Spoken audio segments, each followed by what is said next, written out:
Lo primero,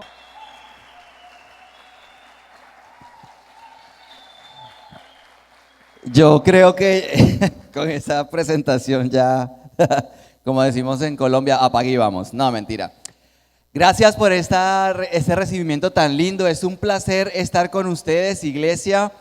Teníamos mucho deseo de conocerlo, sobre todo mi hijo mayor, porque él pensaba que iba a conseguir una iglesia construida en Lego. Y él decía, como le encantan los Legos, él decía, yo quiero ir, papá, quiero que vayamos a Lego. Y cuando llegó, pues obviamente no sufrió una insatisfacción, sino que le explicó el pastor acerca del Lego y entonces ahí dijo, pero sí, es un Lego entonces, porque Dios lo está construyendo. Y eso nos llamó muchísimo la atención. Bueno, a lo que vinimos. Yo traje hoy mi gorra, ¿listo? Porque hoy vamos a hacer una actividad.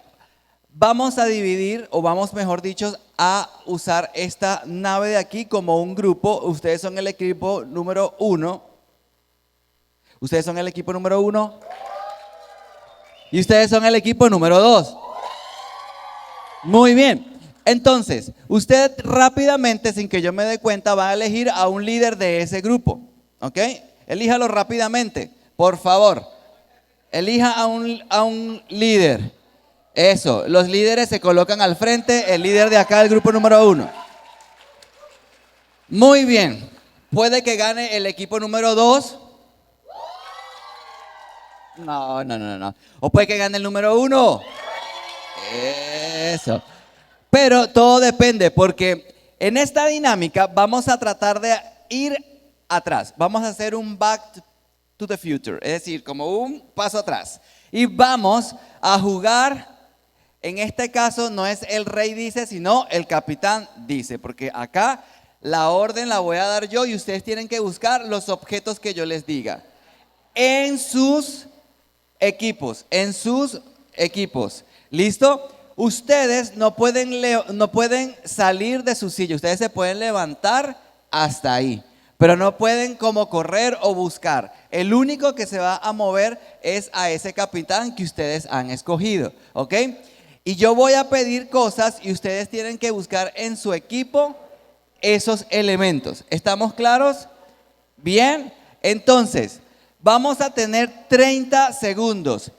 Obviamente el que gane es aquel que haya recogido todas las cosas en el menor tiempo posible. Son 30 segundos. Entonces le pido a la gente de media, por favor, que nos coloque acá el temporizador en pantalla para que sea algo justo. Bien, y ustedes van a estar entonces atentos. ¿Listos? Media ahí, por favor, nos ayuda. Y vamos a ver cuál es el equipo que va a ganar, ¿el 1 o el 2? Esos capitanes, vamos a ver qué tal. ¿Listos? ¿Estamos todavía ahí buscando? Bien. Bueno, nos toca comenzar acá. Lo voy a colocar aquí en el computador para ser honestos.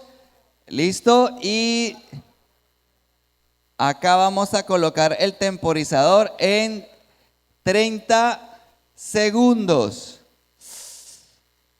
Bien.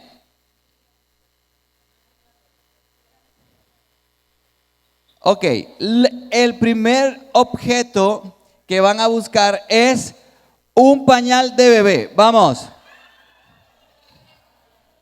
pañal de bebé. Un pañal de bebé. Ahí tenemos. Listo. El segundo objeto. Listo, déjenmelo ahí. El segundo objeto, un zapato marrón, café. ¿Ok?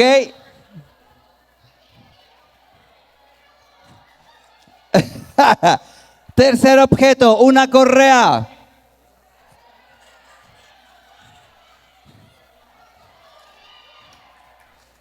Cuarto objeto, un collar de mujer, de plástico, de oro.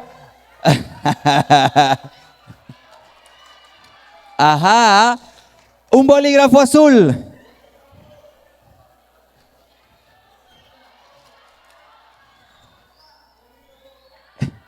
y un anillo de bodas. Y ganó el equipo 1. Por favor, vamos a darle entonces un aplauso a cada uno de ustedes.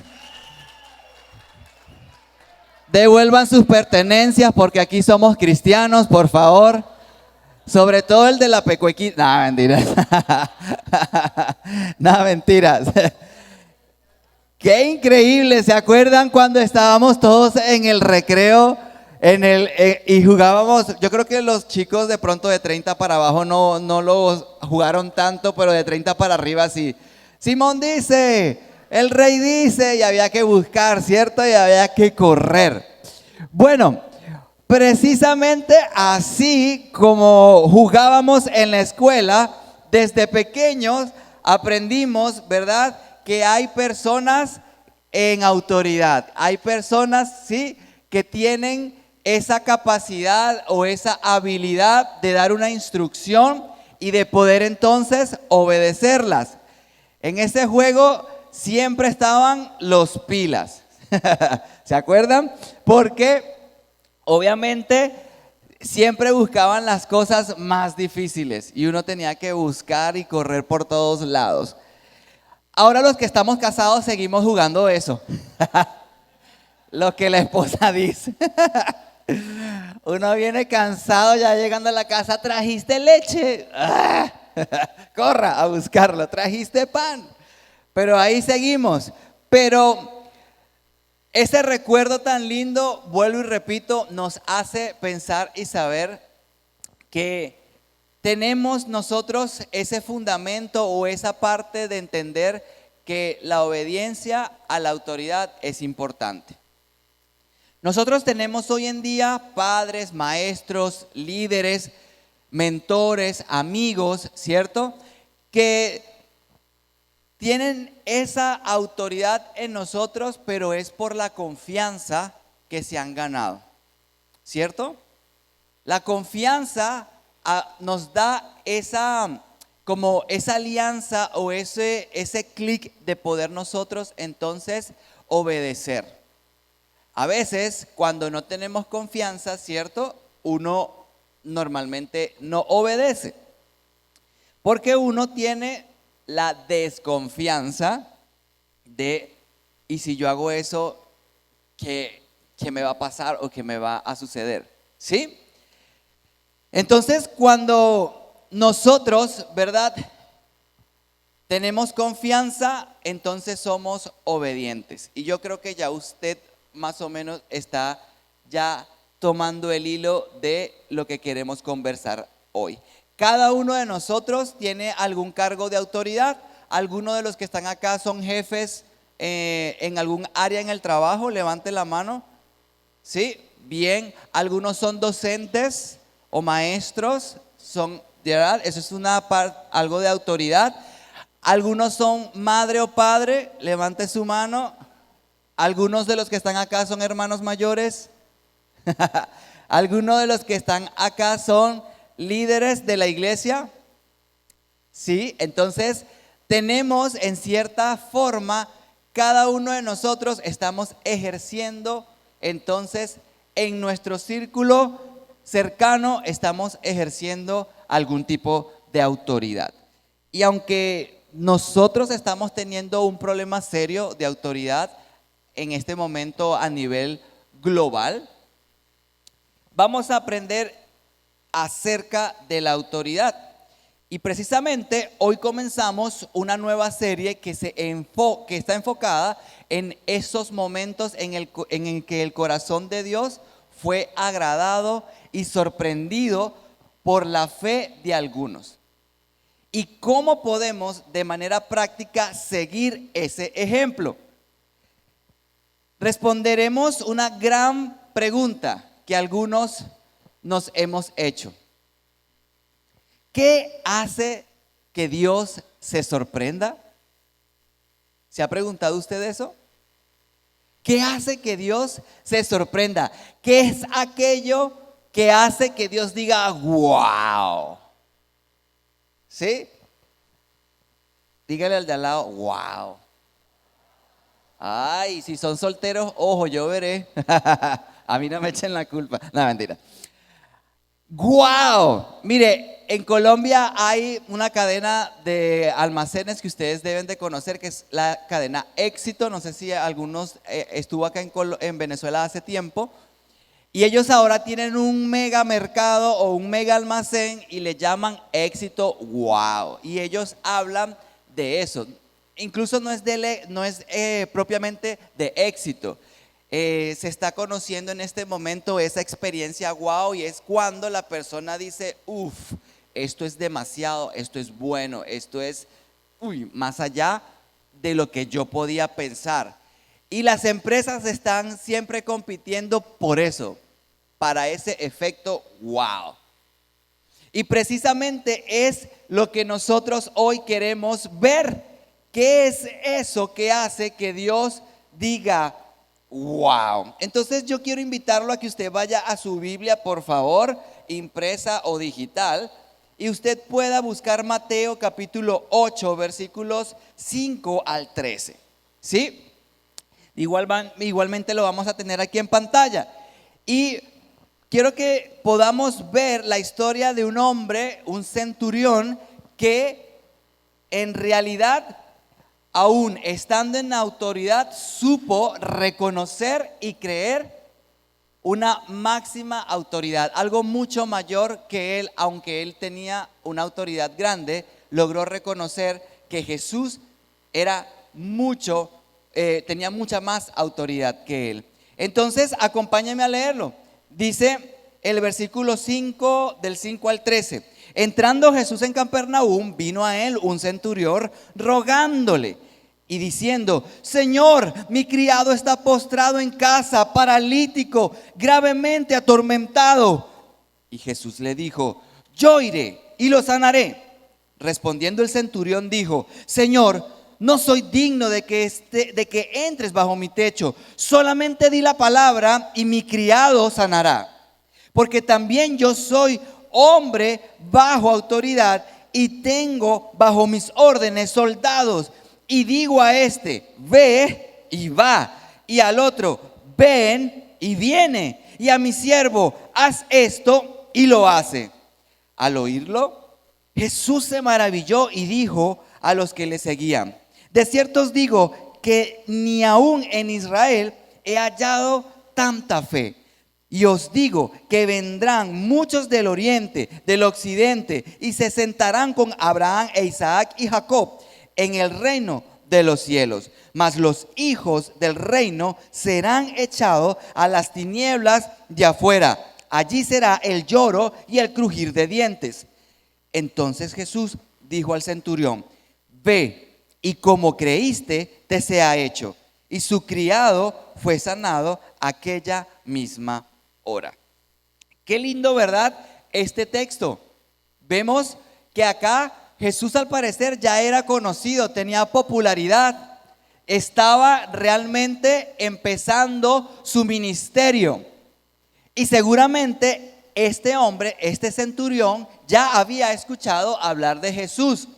Yo creo que Jesús era una especie como de Justin Bieber o algo así, porque obviamente lo que hacía era supracultura, estaba más allá de la cultura, de lo que hacían, de lo que estaba acostumbrado. Por lo tanto, no había WhatsApp, pero la gente a través del cuento iba regando las cosas. Un centurión era un hombre que tenía autoridad. La palabra me llama la atención porque la palabra ahí en griego es exousia y habla de control, de poder no solamente mandar, sino también de regir, de controlar, de dominar. Por lo tanto, un centurión, como su nombre lo dice, era alguien que dominaba más o menos a un centenar o a 100 soldados. Era como más o menos un capitán.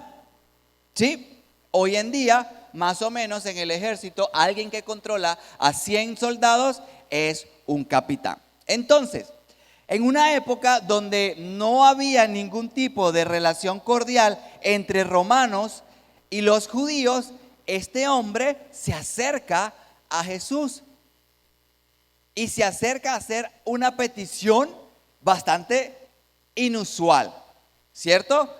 Porque como ya sabemos a veces, o por lo que hemos escuchado en otros mensajes, siempre hubo un problema entre los romanos y los judíos.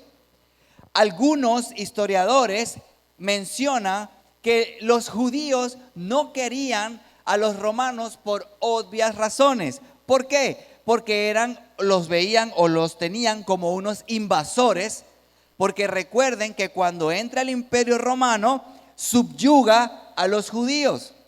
Esta es mi tierra. Les dicen a ellos ahora, esta es mi tierra, este es mi oro, este es mi petróleo, etcétera.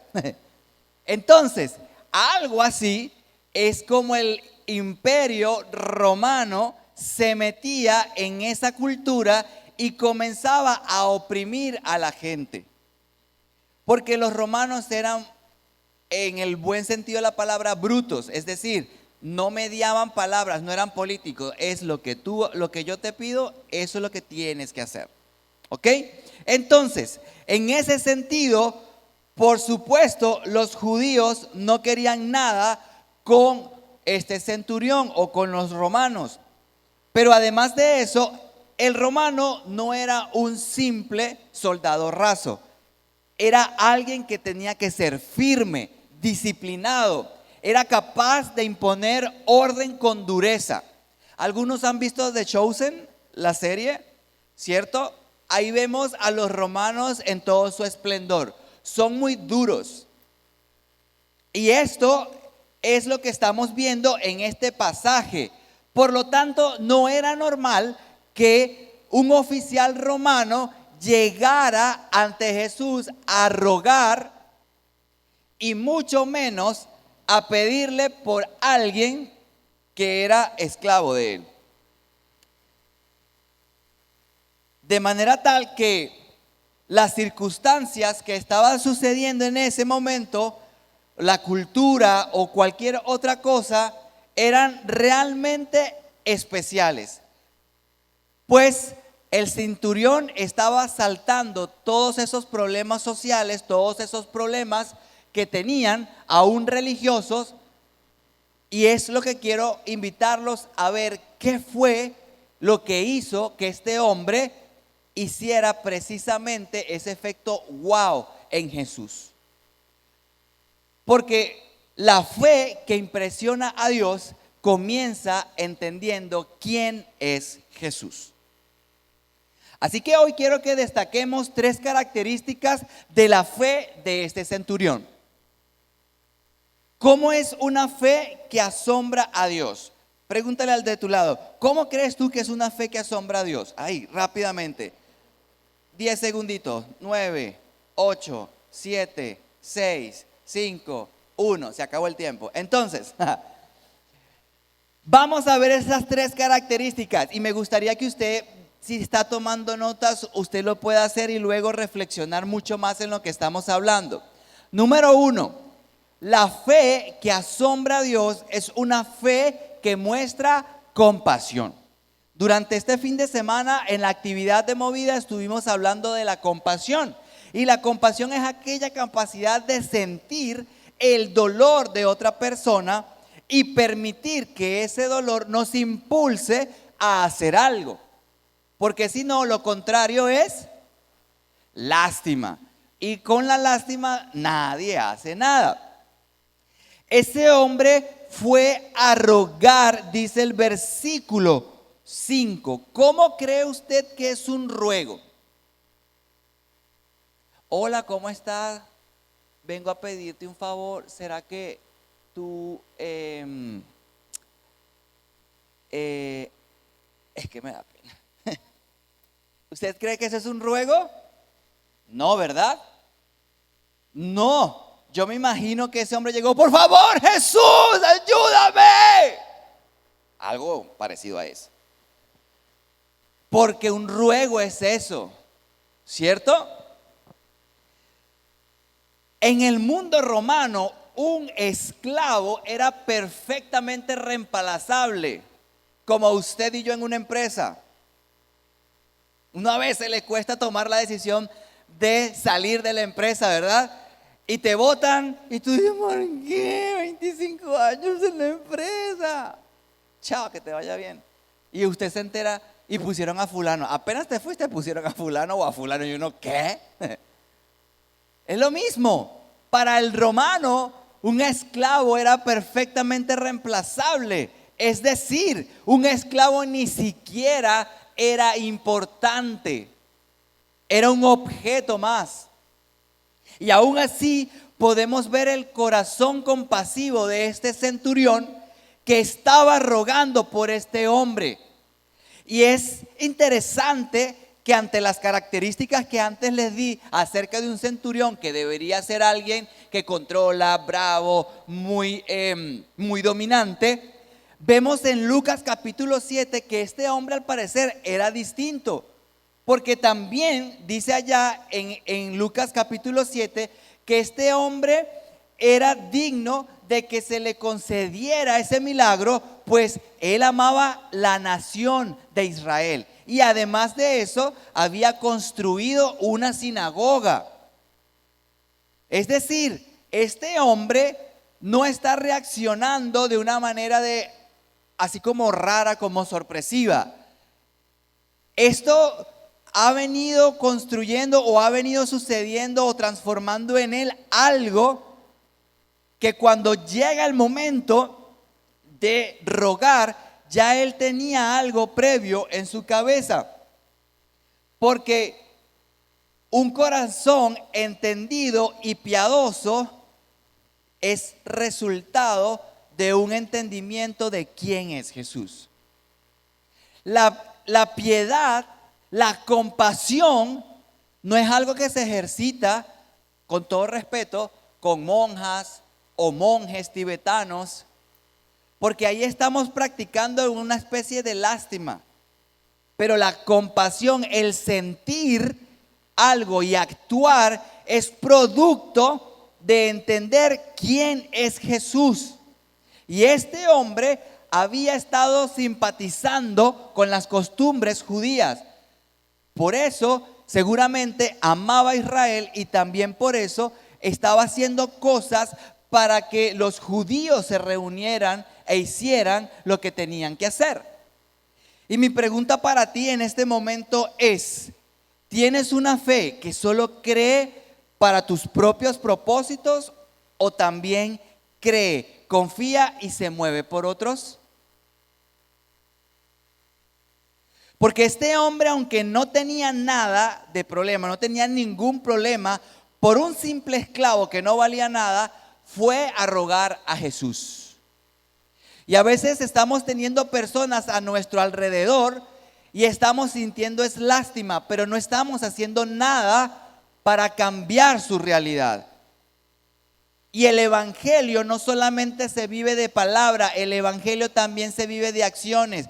No es por obras para que nadie se gloríe, pero ayer veíamos que el evangelio, cuando se cree con fe, produce buenas obras.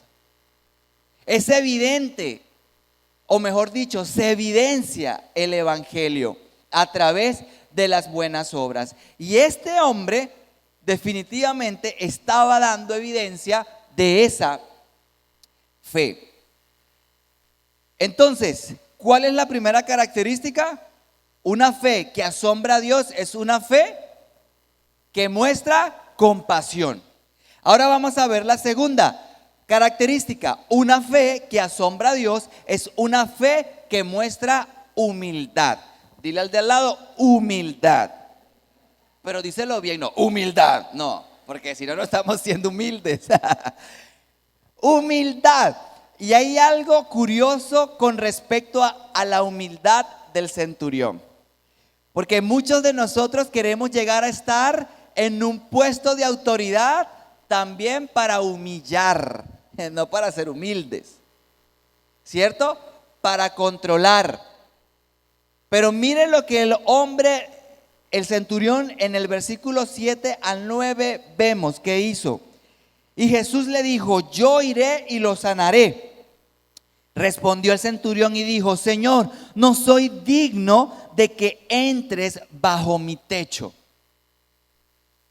Siendo centurión y siendo Jesús un judío que lo pudo subyugar, que le pudo haber dicho: te arrastro por los pelos y te meto a mi casa, él sencillamente le dijo: yo no soy digno de que entres bajo mi techo. Y aquí hay algunas cosas interesantes en esta conducta o en esto que está sucediendo, y es que muchos judíos evitaban entrar a la casa de los gentiles para no contaminarse, para no, digamos, ser impuros. Y el centurión sabía esto. Recuerden, él amaba ¿a quién? A Israel. ¿Y qué había construido?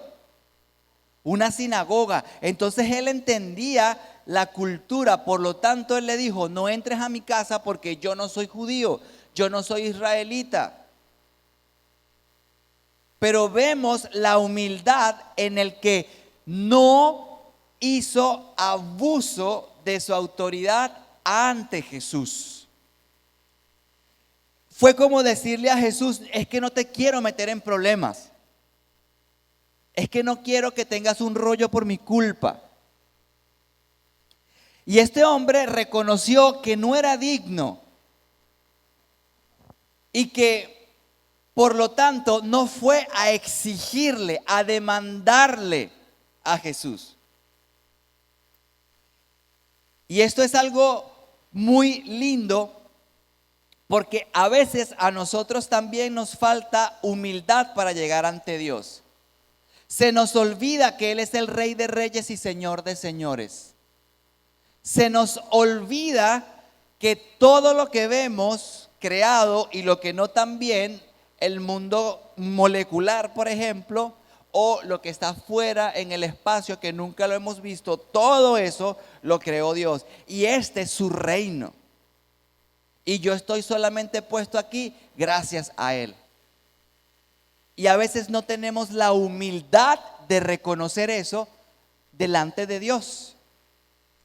Y en lugar de eso llegamos a reclamar promesas, a exigir respuestas, a pretender ser la autoridad de Jesús. Yo te digo a ti, yo no acepto un no por respuesta, yo te mando a ti. ¿Qué es eso? Me puedo imaginar a Dios de pronto cuando los niños le dicen: cállate mamá, o no hagas eso. Y uno, ¿de qué le pasa? Se le olvidó quién es el que manda aquí. Y a veces los hijos necesitan un toque técnico, ¿no? Para que entiendan: espérate, yo no estoy diciéndole cómo, simplemente estoy diciendo que necesitan un llamado de atención de la autoridad para que el niño entienda: es que no había descargado la última actualización o se me había borrado. ¿Quién es la autoridad? Pero no estamos viendo acá que este hombre vino a abusar de su autoridad, sino que reconoció que delante de él había alguien mucho mayor. Él llegó y hizo: Jesús, vengo a rogarte, por favor. Él, su autoridad la quitó. Quitó su corona. El centurión tuvo la humildad de reconocer quién era. Todos somos pecadores, todos somos imperfectos delante de Dios. No podemos llegar a pretender, a pedirle, a exigirle. Porque la fe bíblica no comienza diciendo yo merezco, yo decreto, sino dice yo necesito.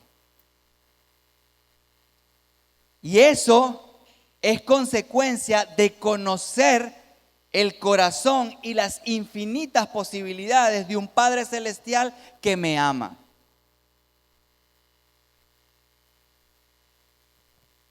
El apóstol Pablo en Filipenses 4:6 nos enseñó que la oración debe ser con rogativas y súplicas, con acciones de gracias.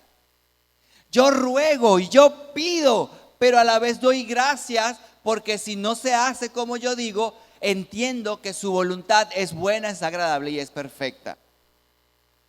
No tengo yo la autoridad de mientras más oro es porque te estoy agarrando por la chiva y te estoy dominando. No, por favor. Eso no es una fe bíblica. Para nada. La fe que impresiona a Dios comienza entendiendo quién es Jesús. Por lo tanto, la última característica de hoy es una fe que asombra a Dios, es una fe que conoce y entiende la autoridad. Dígale al de la otra vez, conoce y entiende la autoridad. Eso. El centurión conocía bastante clara la dinámica de una línea jerárquica, porque él era militar, soldado. Y aquí es donde está la sorpresa y el corazón del mensaje de hoy, de lo que vamos a estar estudiando durante los siguientes domingos. En el mismo versículo 7 dice, y Jesús le dijo, yo iré y lo sanaré. Respondió el centurión y dijo, Señor, no soy digno de que entres bajo mi techo, solamente di la palabra y mi criado sanará. Y miren, la dinámica él la tenía clara, porque también yo soy hombre bajo autoridad y tengo bajo mis órdenes soldados, y digo a este, ve y va, ven y viene, y a mi siervo haz esto y lo hace. Este hombre no tenía rollo, daba la palabra, daba la orden y se cumplía de ipso facto. O sea, así. Y es algo tan, digamos, visible en el texto, pero que se nos olvida de que este hombre, cuando se quita el rango y llega ante Jesús, es que entiende que Jesús no solamente tiene poder, sino que Jesús tiene autoridad. En ese contexto que vemos el centurión, entendemos que esa dinámica de mandatos y de órdenes para él fue sencillamente claro que si Jesús daba la orden de sanidad a la distancia, se iba a hacer lo que Jesús dijo. Para él era claro, no había duda en eso. Tú y yo, en el ejercicio de nuestra fe, podemos recordar o tenemos que recordar la autoridad de Jesús para poder también traer consuelo a nuestros corazones. A veces creemos elaborar ídolos o forma más allá de la autoridad de Jesús para que se haga mi voluntad, y no es así. Es entender que si Jesús te dice espérate, es esperar. Si Jesús te dice no, es no. Porque estamos orando o no, estamos clamando a Él, estamos pidiendo una respuesta que no debería ser mi respuesta, es la respuesta de Él. Y cuando Él responde, buscamos y tratamos de torcer, y no. Porque cuando recordamos la autoridad de Cristo, recordamos que Él es capaz de decirle al mar, calla. Y el mar se calla. Al viento le dice, para. Y para.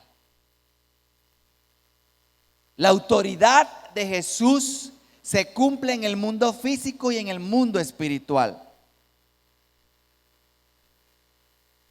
Y Jesús es completamente accesible para cada uno de nosotros.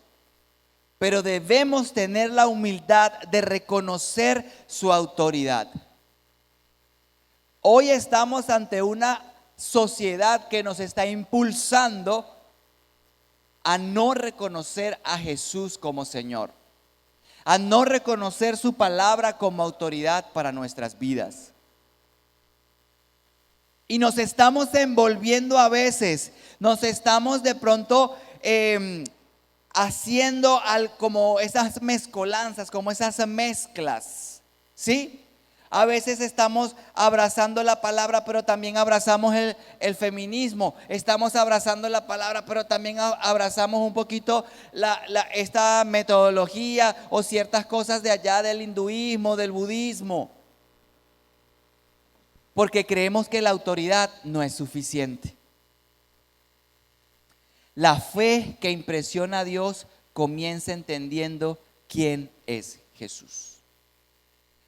Hoy tú y yo podemos practicar la fe de este centurión desde el conocimiento de quién es Jesús. Sabiendo que podemos confiar y creer en Él aún a la distancia. ¿Cuántos de nosotros realmente estamos dispuestos a impresionar el corazón de Dios? ¿Cuántos de nosotros hemos hecho decir a Dios, wow, con nuestra fe? Recordemos que Dios dice wow cuando nuestra fe está repleta de compasión activa, cuando ayudamos a otros, cuando oramos por otros. Una fe humilde entiende que su voluntad es mejor. Cuando le decimos a Dios, aquí está mi corona, Jesús. Cuando le decimos, aquí está mi título, mi cargo, mi familia. Cuando entregamos a Jesús lo que creemos es mi autoridad, es cuando nosotros podemos hacer que Dios diga wow. ¿Por qué? Porque nos estamos humillando ante aquel que sí tiene autoridad, que es Cristo.